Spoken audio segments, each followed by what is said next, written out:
అప్పుడు ఆయన శిష్యులు వచ్చి, ఈమె మన వెంబడి వచ్చి కేకలు వేయుచున్నదని కనుక ఈమెను పంపివేయమని ఆయన వేడుకొనగా,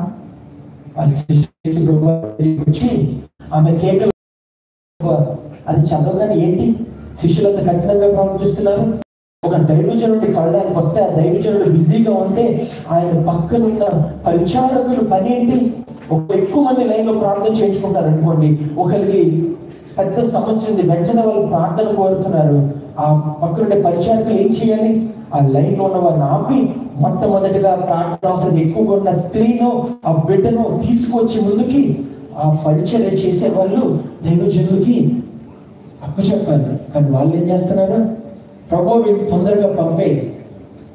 ఎందుకు చేస్తారు తెలుసా? భయం. యేసు ప్రభు వారి హృదయం ఏంటో వాళ్ళు ఇంకా యేసు ప్రభు వారి హృదయంలో ఏమనుకుంటున్నారు? ఆయనతో పాటు 24 గంటలు ఉన్నవారు కూడా గ్రహించలేకపోయారు. Many people can have eyesight, but only few can have vision. కనుచూపు అందరికీ ఉంటుంది. ఆయన విజన్ ని మీరు క్యారీ ఫార్వర్డ్ చేస్తున్నారా? ఈ దైవజనుడు ఒక పరిచయం ముందుకు వెళ్ళాలి, ఆయన సువార్త ప్రకటన ముందుకు వెళ్ళాలి. మిమ్మల్ని మీరు ప్రశ్నించుకోవాలి. నేను నా స్థాయి ఇది చేయగలను, నీకు నువ్వు తీర్మానం చేసుకోవాలి. ఇక్కడ ఉన్న ప్రతి ఒక్కరు చిన్నవాడి నుంచి పెద్దవాడి వరకు. What is our great commission? Go to the ends of the world and preach the gospel. Baptize in the name of the Father, Son and the Holy Spirit. That is our great commission. మనకున్న ఆజ్ఞ అది. మనం చేయవలసిన పనిది. భూదిగంతముల వరకు ఆయన సువార్త ప్రకటన జరిగేలాగా మనము ఎంపిక చేయబడిన ఎన్నుకోబడిన దైవజనులకి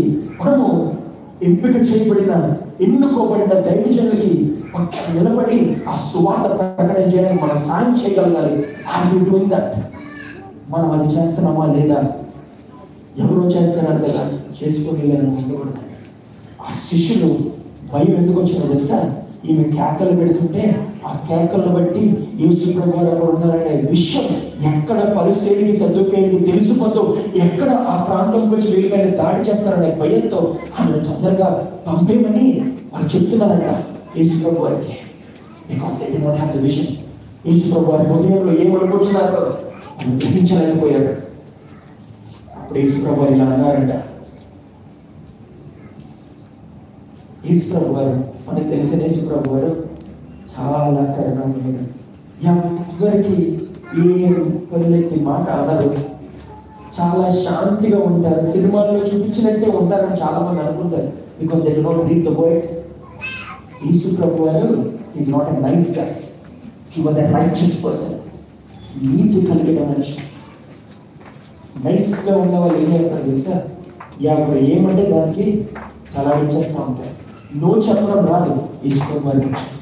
so Jesus is not a nice guy, but he was a righteous person. మీకు అర్థమవుతుంది నేను చెప్పేది? యేసు ప్రభు వారి గుణాలలో ఒక గుణం అంటే ఆయన క్యారెక్టర్.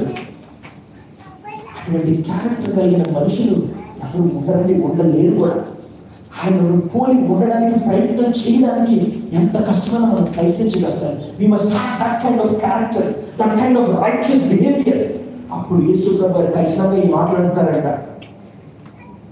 ఆయన ఇశ్రాయేలు ఇంటి వారిని నశించిన గొర్రెల వెతికే గాని మరి ఎవరి యొద్దకునే నేను పంపబడలేదని. ఈ మాట తెలిసి ఆమెను చూడకుండా శిష్యులు I was sent only for the lost sheep of Israel. ఆయన నిజం చెప్పారు. అది కఠినంగా ఉన్నా సరే నేను పని ఏంటో తెలుసా?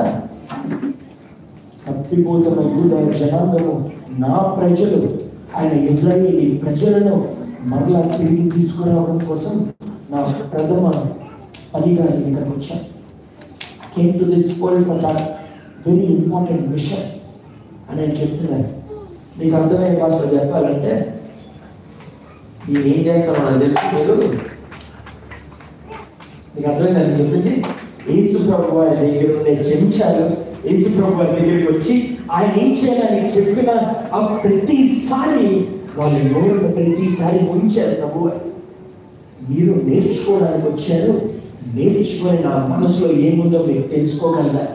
ప్రతిసారి నేను చెప్పక్కర్లేదు అనే విషయాన్ని ఒకే కఠినమైన మాట వాళ్ళకి చెప్పాడు. కాకపోతే ఇక్కడ